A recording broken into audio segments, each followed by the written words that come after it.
obsessed with TLC and all the trashy reality TV. It's a recap. It's a recap. It's a recap. Hi, welcome back to another 90 Day Fiancé recap. We're going to talk about The Other Way Season 6, Episode 4, and it is Tuesday, July 23rd. Where has the time gone? I feel like this summer is flying by. Remember when you were in school and the days would go by so damn slow? But once you're done with school and once you're out and once you're adulting, time goes by so fast. We only have a week left of July and then we're jumping into August, and that is freaking me out because my original move-in date was July 30th, but then we decided to postpone it. I am living with a roommate, my sister, and we decided to postpone it for a month. We decided to postpone it a month because she's studying for the bar, and the bar is July 30th and 31st. So I didn't want her to have to stress packing while she was studying for the bar. So we moved it to August 30th. And now I'm like, holy crap, I have to look for movers, hire them, and I still need to find places where I can buy affordable furniture. If anybody knows, please let me know down in the comments below. Someone linked me like a $500 sectional sofa. It's like really big from Walmart, but the last time I checked, it was sold out, and it really sucks because I really liked it. So yeah, thank you. All right, well, without further ado, let's get into the recap. Let's start with Josh and Lily. So Josh finally arrives to Lily's gorgeous home, and as soon as they meet, they hug, they kiss, and I love how she was rubbing his face and just squeezing his chubby cheeks and telling him how handsome he is, and he cries and she cries. Well, no, she didn't cry. He cried, and it was very sweet. I love you. I love you more. They go inside the house and she gives him a tour. It is a stunning, gorgeous house. It is super modern, very clean. Everything is minimalistic, and everything can be controlled by a smartphone. And after the tour, actually, she did show him the bathroom, and there was, of course, a bidet, because apparently America is the only country who doesn't use a bidet. And she showed him the toilet, and this brought me back to Ji-hoon and Devin, because she was like, you will need to clean your ass. Yeah, you see this? Yeah, clean your ass. Very clean ass. Clean your Shoot water. eyes. Yes, clean your eyes. Always clean your eyes. Okay. So after the house tour, she was like, yeah, I spent a lot of money on this house, $500,000. And he was like, yeah, I know, you've told me like every single day. You've never failed to remind me. And she's like, okay. And I loved how they were in the kitchen and everything is brand new and just so fancy. And he opens the refrigerator door and there's no food. And he's like, oh my God, there's nothing. It's empty. And she was like, yeah, I'm poor. So I love how she was in the middle of her gorgeous, beautiful, expensive kitchen saying, I don't have any money, as she's standing across the elevator that is also inside the apartment. So ridiculous. I loved it. No ice cream. No ice cream because I have no money. The next morning, they go to a fitting for their wedding outfits. It's going to be a traditional Chinese wedding. And they have a bit of a misunderstanding. Now, I don't even know how this type of misunderstanding could happen, but she basically thinks Josh wanted this wedding. And Josh was like, no, you're the one who wanted the wedding. Ooh, excuse me, I'm burping up water. And he was like, no, you wanted the wedding. And she was like, no, you did. And he was like, no, you did. No, you. So who wanted this wedding? Y'all can't communicate about this kind of stuff. Like, I don't know how. I feel like this is going to go downhill real fast. 假使他跟我说他想感受一场中国式的婚礼，所以我就为他做了。 I think you want to special wedding in China. You said you want a wedding, so I said okay. Honey, you said Okay. you said you wanted If you special wedding. If you say so. So they're trying on the outfits. They're super intricate, very gorgeously beaded. And there's one that Josh likes better than the original one that he had chosen. And she was like, oh, but this is more expensive. It's like a couple $100 more. And he was like, you know what? I'll pay the difference. And she was like, are you sure you're going to pay the difference? And he was like, yeah, I'm going to pay the difference. Are you sure you're going to pay the difference? Yes, I'm going to pay the difference. And she was like, okay, because I don't have any money. And he goes, Okay, yeah, you told me. Yeah, because I spent $500,000 on the house. Yes, you tell me this every single day. And she was like, okay, just reminding you. Y'all, this is gonna be bad. He's gonna get tired of this real fast. Now, I don't understand because it doesn't seem like he lied to her. He told her from the get that I don't have any money. Okay, I'm living with my parents. I sold my house. I don't I'm not ambitious. I'm not gonna go out and try to make all this money. Like, I just want to relax, play video games, and enjoy my life. He told her this, and she still dated him, and now she expects him to, I don't know, come up with all this money and support her luxurious, bougie lifestyle. Like, it just doesn't make sense. And Lily is constantly mentioning she has no money. 我当然希望家是会帮我承担经济压力啊，但是他没有钱呐。 Money is definitely going to be the constant theme in their relationship, and I just can't see him putting up with this for much longer. I don't know. What do you guys think? James and Tata are back. Yay, our very favorite dumpster fire couple. Okay, so he's home finishing packing up his stuff. He's finally going to move to Indonesia. He says goodbye to his dog Jojo since he can't bring him. Honestly, I was like, how are you going to leave your dog, your fur baby? Because I could never. But then I was like, oh, but people leave their actual human children behind. So I guess really dogs aren't that big of a deal. All right, so next, we learned that James finally told his parents about his sudden move and his sudden quitting of the family business job that's going to screw all of his family over. I'm guessing the parents didn't want to film. And you know what? I wouldn't either if I were his mom and dad because he is such a doofus. He calls Tata and he was like, yeah, I told my parents. And she was like, oh no, how'd they take it? And he was like, not well. They were really upset. And she was like, oh no, I was afraid that this would happen. And he's like, well, you know, we did what we had to do. I'm sorry? Excuse me? Not we. You. Okay, this was a you thing. This was a you decision. You're the one who didn't want to tell them until last minute.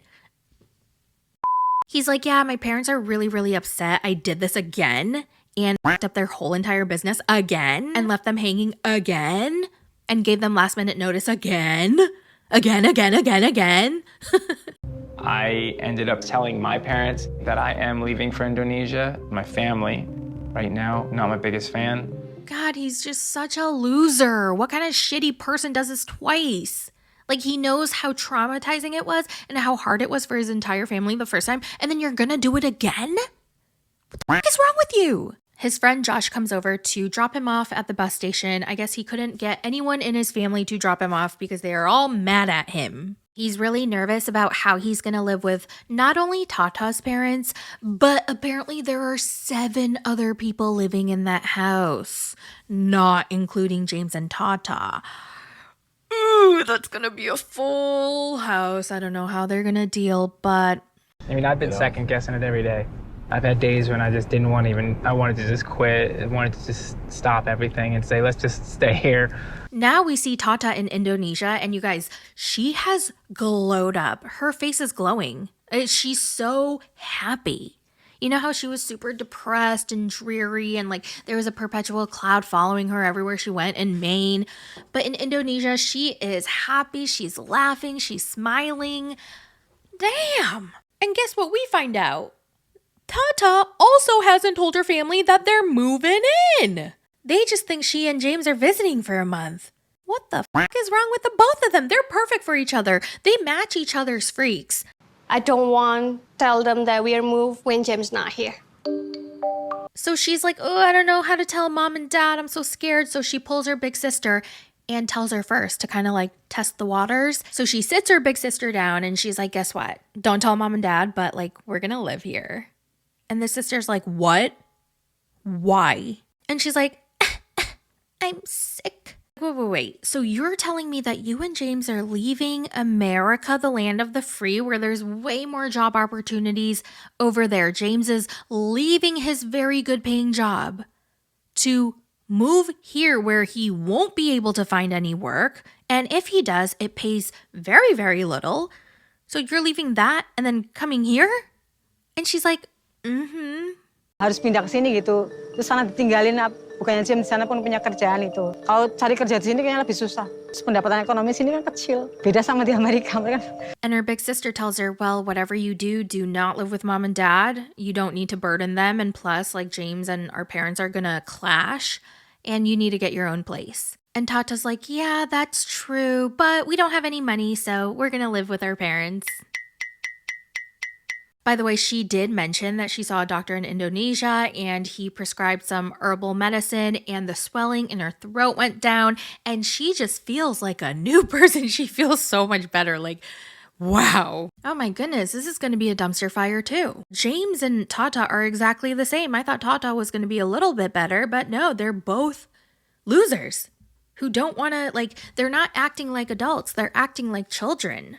This move is such a bad idea. Like, really, if he had a remote job where he could work from Indonesia and make a very good living, then that would totally make sense. But to just go there and plan on selling banana chips and ice pops for 16 cents, it's not really a good idea.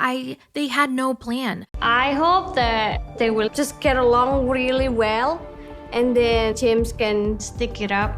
I just don't want to go back to the US at all. They were just going to go there and figure it out and have everybody else just deal with it. That's awful. All right, moving on to Sarper and Shekinah. It's a brand new morning in the Sarper home, and despite them having a huge blowout fight the night before, they were still able to bang it out. She's in the bathroom doing her makeup, and he comes in and he goes, oh, Shekinah, I want to show you something. So he brings her to the wall of his bedroom, okay? And it's really dirty in one corner. Okay, I don't know if I'm going to explain this right, but basically he normally has women wax his back because he has a really hairy back, but he loves her so much that he has been foregoing getting his back waxed by other women. I think this is what he meant. So he ends up scratching his back because all the hair on his back makes his back very itchy. But because he's not waxing it, he has to scratch it using that wall. And that is proof of how much he loves her. Do you guys understand what I'm trying to say? Or am I doing a super shitty job at trying to explain this? It's not important, okay? It's just one of his Sarperisms. She thinks it's gross, but cute at the same time. And he goes, Shekinah, do you want to wax my back? And she goes, yeah, honey. And so he lies down and she's getting the waxing strips ready. And he's like, does my hairy back disgust you? And she goes, no, Sarper, nothing about you can disgust me, like nothing. And he goes, oh, that is true love. I have the same type of love about you, Shekinah. I have also similar love with you, babe. I imagine you pooping sometimes, you know that? I even find that and farting jokes so gross, but when I picture you like that, I never get disgusted. I never get disgusted of you. Good. And she's like, oh, okay, thank you, Sarper. Oh, and he did say that he also tracks her period, but I kind of I wasn't freaked out by it. I felt like it was actually sweet because it seemed like it was coming from a caring, genuine place, like not a creepy place like Creepy Kyle. My friend's boyfriend has a general idea of when her cycle is, and right around that time when she's PMSing, he'll come home with like her favorite snacks and junk food. So she waxes his back and she's like, did you tell your parents about the K1 visa? And he's like, no, Shekinah. And she's like, why not, Sarper? Because I don't want to go, Shekinah. And she's like, whoosh, waxes his back. Like, what did you say, Sarper? He basically doesn't want to move to America because if he goes there on a K1, he's not going to be able to work and not earn an income. And then he'll have to depend on her completely financially. And he's going to feel indebted. So he doesn't want to move until he has like a big or a good amount of savings that he can live off of and bring to America. But she's like, no, I need you to come now because I can't keep traveling every 5 weeks to Turkey. Like, So if the visa's approved, what are we gonna do? I don't have any clue. let's move on to Statler and Dempsey. Now, Statler packs up her entire apartment and gets ready to move out. And I still can't believe she decided to do #vanlife. Like, I could never. It's different if it's something that she always wanted to do or if she's down for it, she's excited. But the fact that she does not want to do this, like, it's her literal worst nightmare to give everything up that includes stability, structure, routines, and to just live on a van and travel. Like, she doesn't want to do that. And I understand because, you know, I feel similarly and I just could never. It would give me the worst anxiety and I just couldn't function every day. So the fact that she's doing this, feeling the way I feel, like, whoa, I feel bad for her. And I'm giving that all up for love. So we find out Statler took out a $20,000 loan in her name to contribute to buying the van, and Dempsey contributed by selling her caravan. In terms of income, Statler is going to be the only one working because she has a remote job, so she can keep working from the van while Dempsey lives it up, travels, explores, and all that fun stuff. What's she gonna do? She's given up her job. So how is she planning to contribute? Well, she did say she's gonna make dinner. Okay. And if Statler had it her way, she doesn't want to be the sole provider. However, it is what it is. Dempsey, I don't know if she doesn't want... Oh, she can't work. Wait, no, she's going to the... I don't know. I don't know why Dempsey isn't working. Someone fill in the blanks for me. I must have missed that part. I do feel a bit jealous because while I'm working, Dempsey is going to be free as a bird and able to really explore Europe. So that's gonna suck. Now, this part was so sad. Her friend Natalie came to help her, and she told Statler, like, I'm just worried about you because you tend to give so much in a relationship when it's not usually reciprocated, and it's almost as if you expect rejection. And Statler agreed with her. She was like, yeah, I actually do because, I mean, I was rejected since day one when I was given up for adoption. Oh my God, that broke my heart. From my personal experience, it's not so much being adopted, but I think being relinquished, it definitely affected my self-worth. My very first relationship was with my mom, and then she rejects me. If the one person who's supposed to, like, love me doesn't, then of course everyone else isn't going to. I just constantly feel like I'm going to be rejected at the drop of a hat, and it's affected every relationship that I've had since. Like, I never even thought about what adopted children or even adults think of their upbringing and adoption and their story. Like, I never really even thought about that and the abandonment issues that they must deal with. And I wonder if it's different with people who have had a great relationship with their adoptive family versus ones who don't. Now, it's finally the day of her move. She woke up with a panic attack. She's having second thoughts. What if Dempsey is just using her for her dream life? Because Dempsey definitely could not do this on her own. She needs Statler's support, like financial support, to live out this van life. And what if the relationship doesn't work? We find out that Dempsey, God, I keep getting their names confused. We find out that Statler has been taken advantage of in the past. For example, one of her exes used her for her money.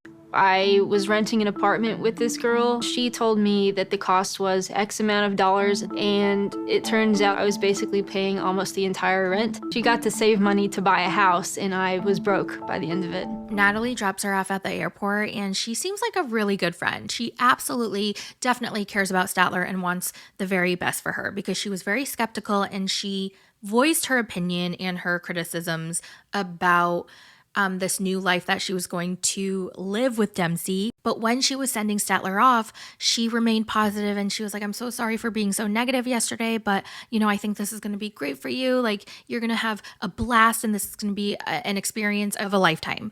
And I really appreciated that about Natalie because I feel like that's a really good friend.